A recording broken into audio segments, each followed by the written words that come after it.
Next up, we have Sarah. I'm always slightly terrified by her talks, but like in a good way. She always makes me want to go home and like burn my phone. And I think this talk's gonna leave me with the same feeling. So let's give a round of applause for Sarah. All right, hi, I'm Sarah Edwards, and yes, I do kind of specialize. My MO for these conferences are what can I find on your devices that it's super creepy. I try to be nice about it, but I think it's something that folks should know that's on their devices. So this year's talk is going to be all about Apple Wallet. And I picked this one specifically because I think during the last, year and a half or so, a lot of people are going a little bit more on the digital side for a lot of their financial gains. So, touchless, cashless, that whole thing. So I thought Apple Wallet was going to be a pretty good topic to go through. So my details are up here. I'll have them at the end as well. I did put out all the slides on the Talks Discord channel, so you can download them. I've specifically put those out there because I am going to have some screenshots. I do a lot of databases. There's a lot of data in said databases, so it might be a little tricky to see on the screens here, but you do have a copy of it. And if you aren't on the Discord, whether this is a live stream or not, they will be posted to my website, as I usually do for all of my talks later on. Just a little bit about me. I do, by day, I am Cellebrite, digital forensics researcher at Cellebrite. I do not do the exploity stuff. I do the forensics stuff. I think someone chat into the Discord channel is like, oh, are you gonna, throw all those new exploits in there? I'm like, I have no idea how to do that. That is not me. I am not dropping any exploits or CVEs or anything like that. I'm just a weird, creepy person. So that's my day job. And night job is doing SANS instructing. So I got the 518 class. It's more or less the only Mac class in SANS right now. And that's iOS and Mac forensic analysis and incident response. So I keep pretty busy. Other than that, I'm just researching all the things and maybe getting some sleep. All right, so there's a lot of terms that get flown around about Apple Wallet. We have Apple Wallet, we have Apple Pay, we have Apple Card, we have Apple Cash. What's the actual difference? Because everybody sort of calls it something a little bit different. So I kind of just sort of distilled it down a little bit here. So Apple Wallet is the app. Now you sometimes may not necessarily see the app as it's an app self on things like Mac OS, but it is still kind of integrated behind the scenes. So we'll call that one Apple Wallet. A few other things like Apple Pay. This I'm going to go with more or less the technology. So there's a lot of behind the scenes stuff with Apple Pay. We also have things like Apple Cash, which is sort of the digital debit card version of that as well. And if you are lucky and cool enough, you get the Apple Card. Titanium. It sounds cool. And when you give it to everybody, they think you're the coolest person ever. But then they're always looking at it like, where's the number and all the things on it? So that is the Apple Card. So you can actually have the titanium version or, of course, the digital version on your mobile devices. All right, so we're going to start here with just the iOS app. I think this is where most people will use Apple Wallet within the applications themselves. I have certainly been using this for not just in the last few months or so, but for quite a long time. I do find it really nice to just have all of this stuff accessible on my iOS device. But now coming from a security standpoint, you're like, well, it's got to store this information somewhere. How does it store it? Does it get synced? What can I pull off as a forensic analyst to, do all the creepy cool stuff that I like to do? So a little bit about the iOS app. There are two primary sections, and I want to point this out because this is how the data is actually being stored on the device. So you have the top section. This is where your credit cards are going to be. You're also going to notice, and this is my actual one, I try not to put too much personal data in here, but yeah, there's going to be some personal data. I live in DC, so I have a transit card in here as well. So a WMATA Smart Trip card. Got a bunch of credit cards in here. Yes, I fly United everywhere. I got a boatload of Apple Cash. Always forget to use Apple Cash, so yeah, I kind of rack that up. And of course, the fancy digital version of the Apple Card. So that's kind of the first section. Now, right down below here, you see that little spacer. This is where everything else is going to be stored. If you buy movie tickets, if you buy your boarding or you get your boarding passes, you have some loyalty cards. You can see I have my insurance cards in here. Your COVID vaccination cards might be in here if your state approves things like that. So you never know quite what you're going to find in there. And if you actually look on my device, I haven't scrolled down in this particular screenshot here, but now with iOS 15, they actually hide all of your old passes that are no longer relevant. I have about 200 something. Yeah, I keep that as digital litter, mostly just for testing purposes for a lot of my forensic analysis. Yeah, I'm sort of a digital hoarder, if you will. It's great from a forensics perspective. Now, a few other things that I do want to point out here, things like file paths. So I'm going to mention a couple of the file paths. Of course, in forensics, actually knowing where this data is going to be stored is going to be pretty critical. Now, I'm going to go a little bit later on in the presentation on how easy is it to access these files and directories and databases, because it's not always the same and it's going to be a little bit different depending on what level of access do I have, and specifically with iOS access. So just a heads up with that. You'll see passes here, and I will talk about iCloud syncing of different passes. You're going to go find those under the ubiquitous cards. So ubiquity, a term that is often used when Apple is talking about all things iCloud. And where do you put old passes? I always thought this was cute. In your shoebox, right? So com tilde apple tilde shoebox, those tilde directories, that's going to be in your mobile documents. The mobile documents is what all your iCloud stuff is syncing to. So if you do have iCloud syncing turned on, don't be surprised if you're seeing a bunch of different passes and tickets being stored in there. All right, so let's talk about the passes first.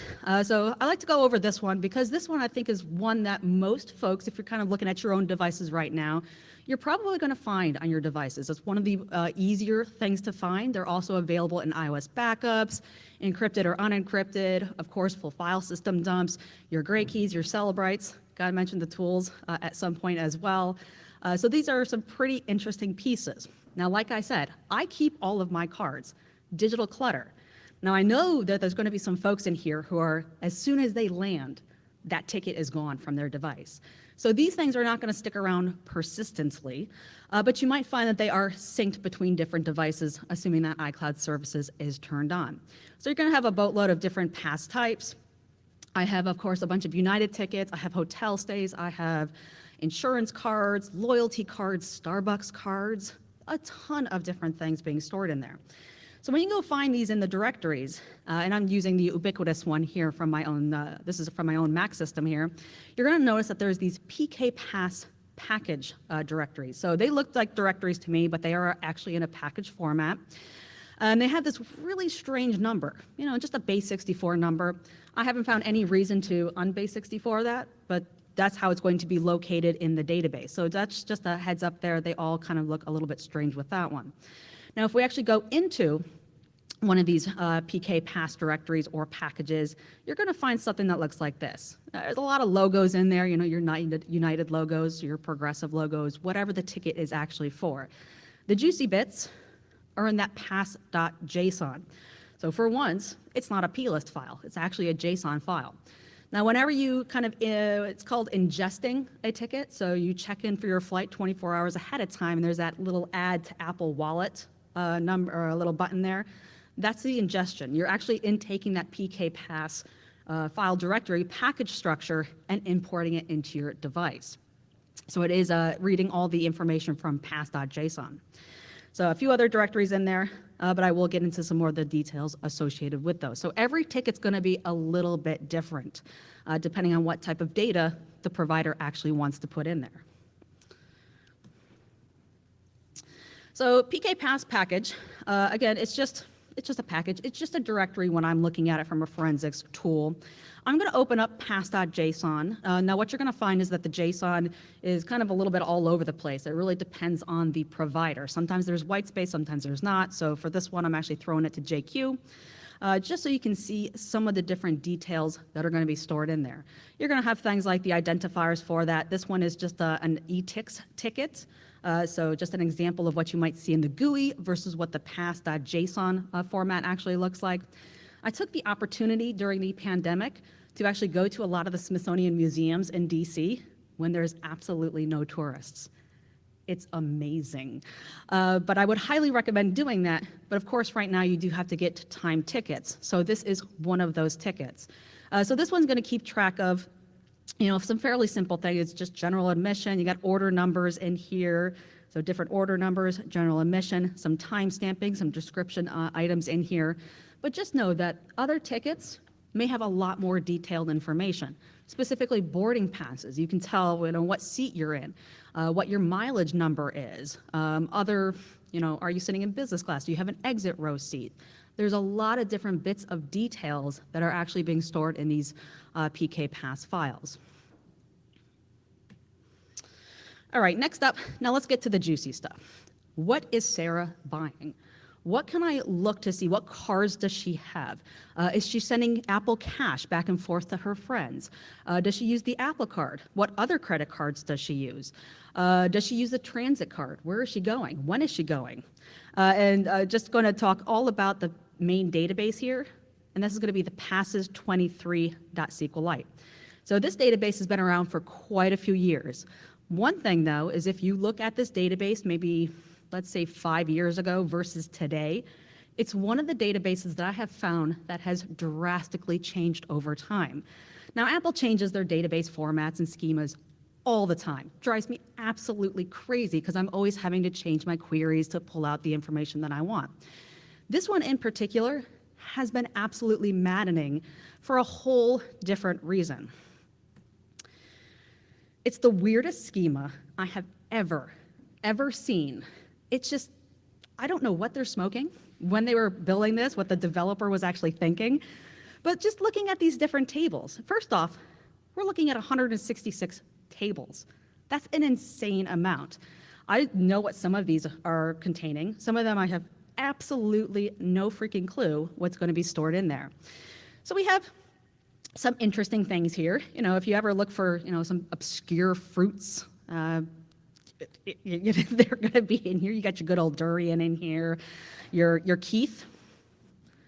I'd like to think that maybe one of the developers is called Keith, and they're like, yeah, I'm totally going to put a table with my own stuff in there.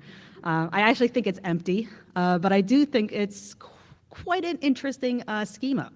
So it keeps going and keeps going and keeps going since, 166 tables and whatnot.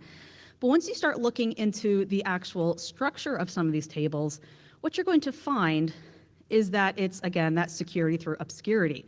There are not these table names, these row names, these column names are not very helpful. What the heck is an A, B, C, D, E?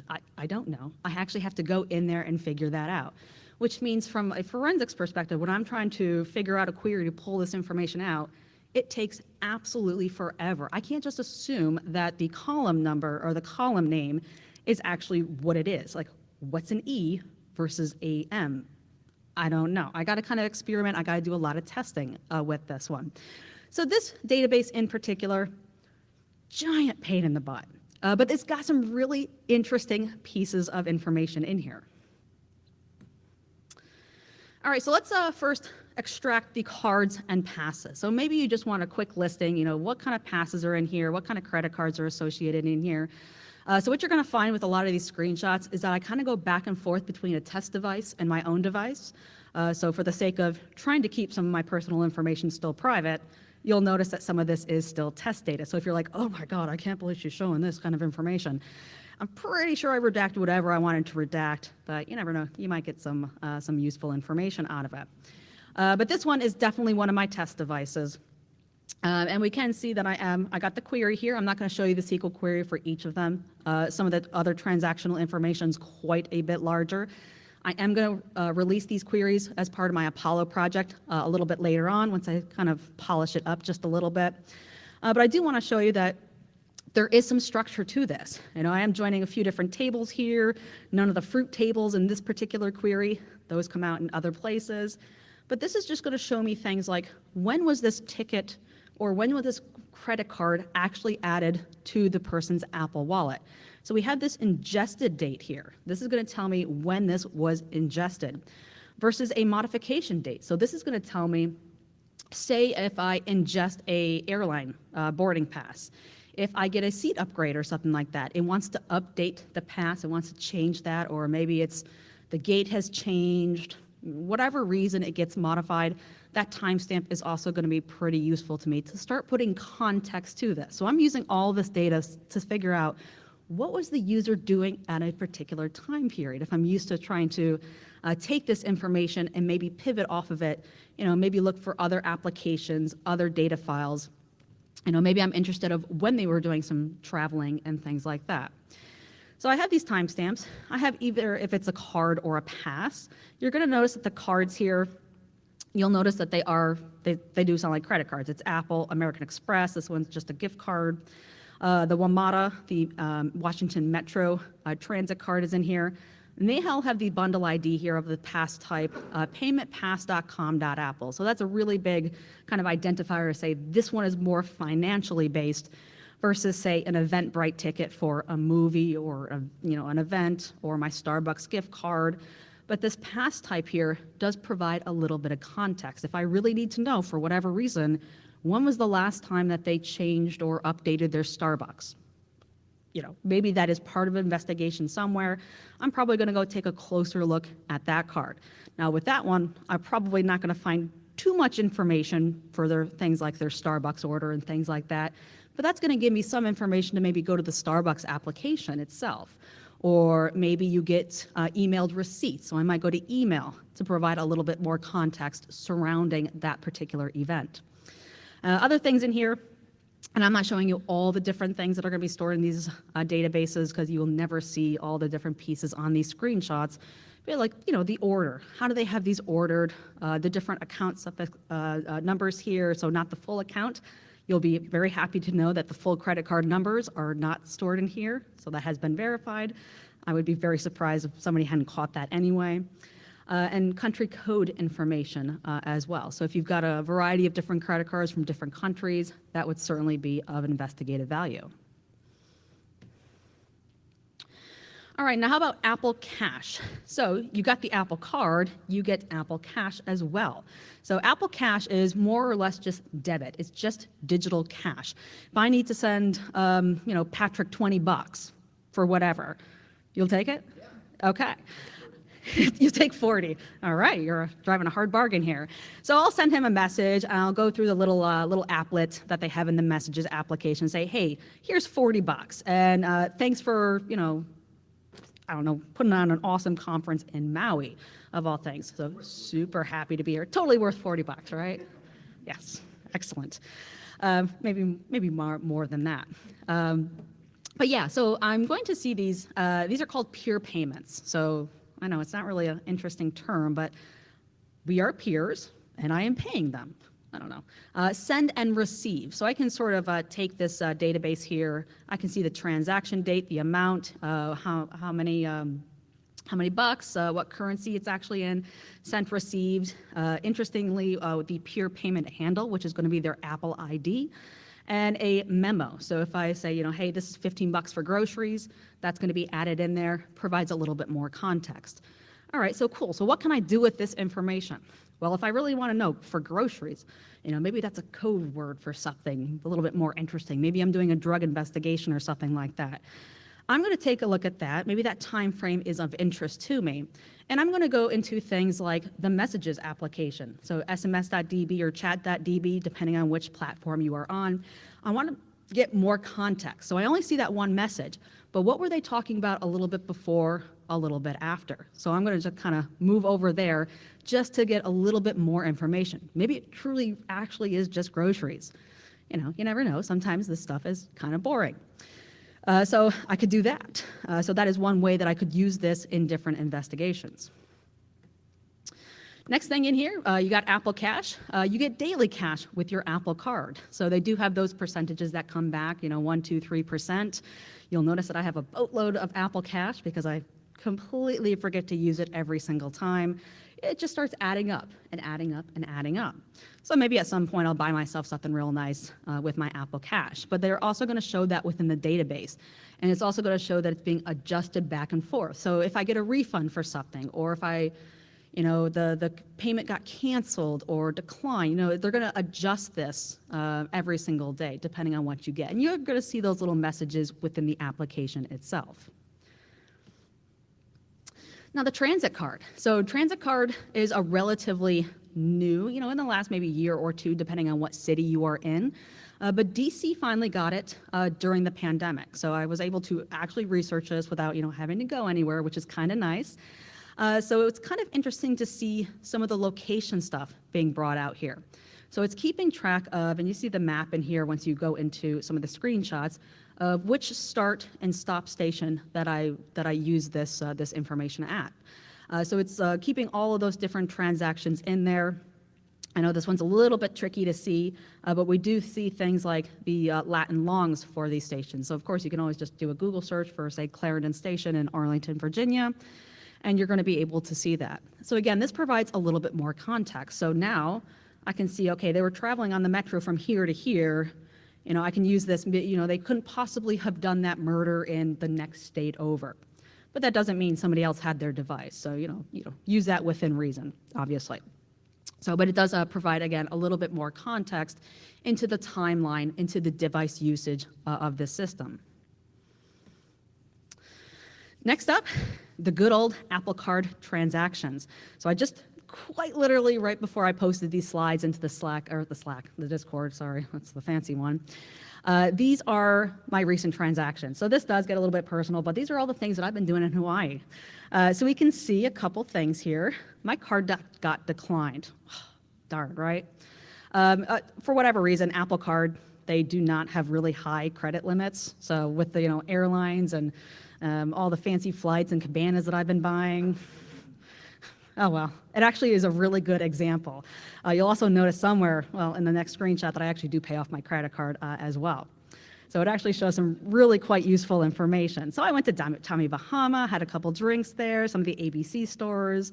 I bought some new shoes, some new sandals, because, when in Maui. I took a couple of lifts. I went to the Clarendon Apple Store. So all the different details that you're looking at within the application itself, the merchant information, the amount, the percentage back, how it was used. So sometimes it'll say like a credit number was used. I don't think I have an example of that one in here. All of these little different pieces of information could be part of an investigation. All of that's going to be stored in the database somewhere. It may not be completely obvious, but it's going to be stored in there somewhere because it has to be stored so it can be displayed in here. Another thing that I like to point out here is that a lot of these different entries, a lot of these transactions will also include very useful location information. So I got a couple of ABC stores, maybe not in the screenshot here, but I went to two.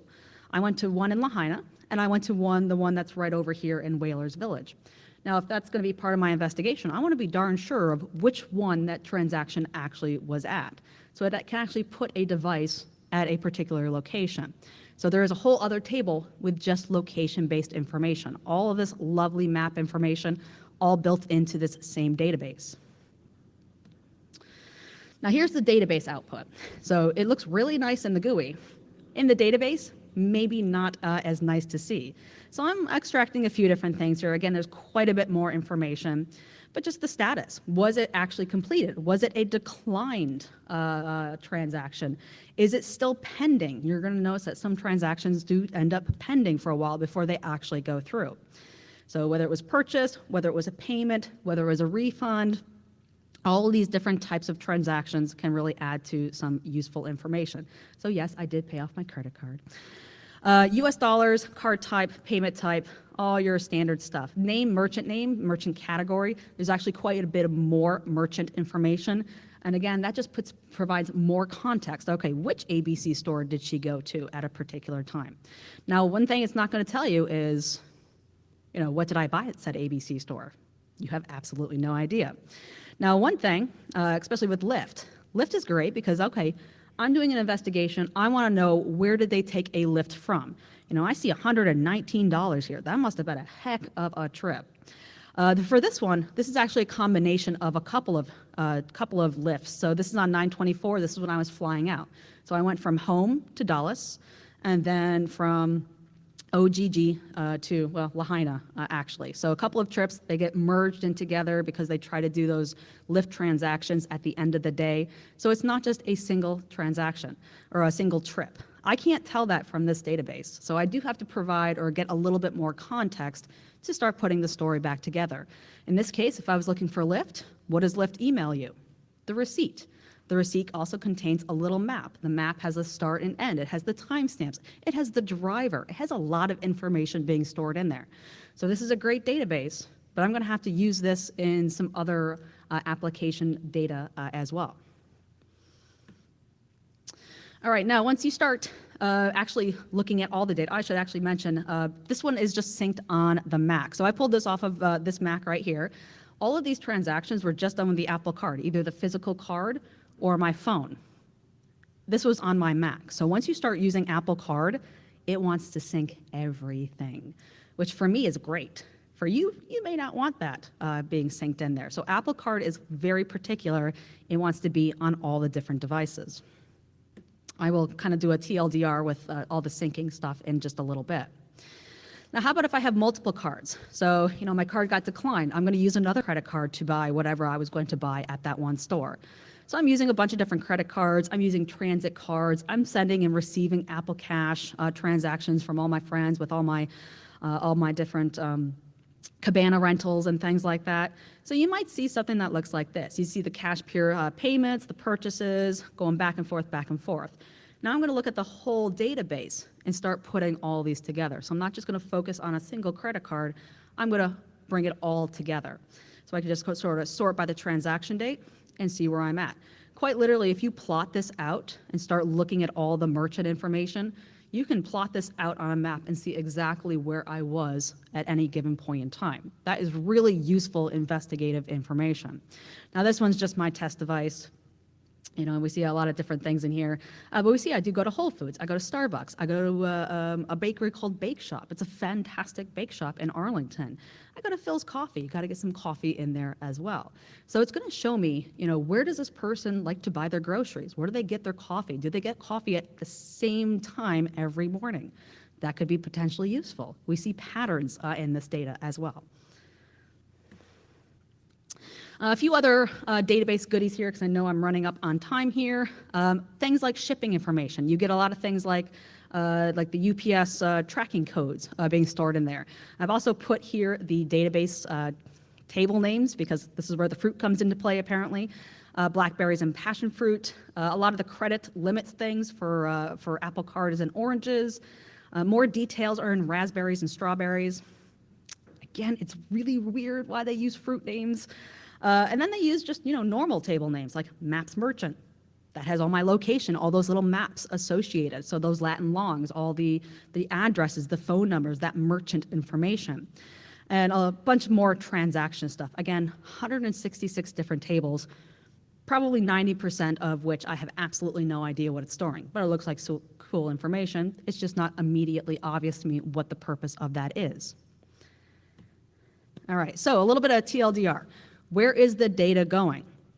Now, as far as passes goes, think of the movie tickets, think of your airline tickets. If you have iCloud services, those are pretty much going to be synced across devices. Even if you're not seeing them within the app or on your Macs or your iPads, they do like to hang out in the ubiquitous cards area. So don't be surprised if you find those on there, even if you're not seeing them within the GUI themselves. Now, these are pretty easy to get to from a forensics perspective. I can do an iOS backup. I could do a full file system dump. I can jailbreak, see all the different things, should be good to go. Now, as far as the Passes 23 database, this one is a bit trickier, and for the right reasons. It contains a lot of personal financial information. Now, one thing is, I could do a subpoena to a bank. I could subpoena the credit card information. The one thing that this saves me as a forensics person, it saves me all that extra paperwork. It saves the investigator extra paperwork. If it's right here, I might as well get access to that.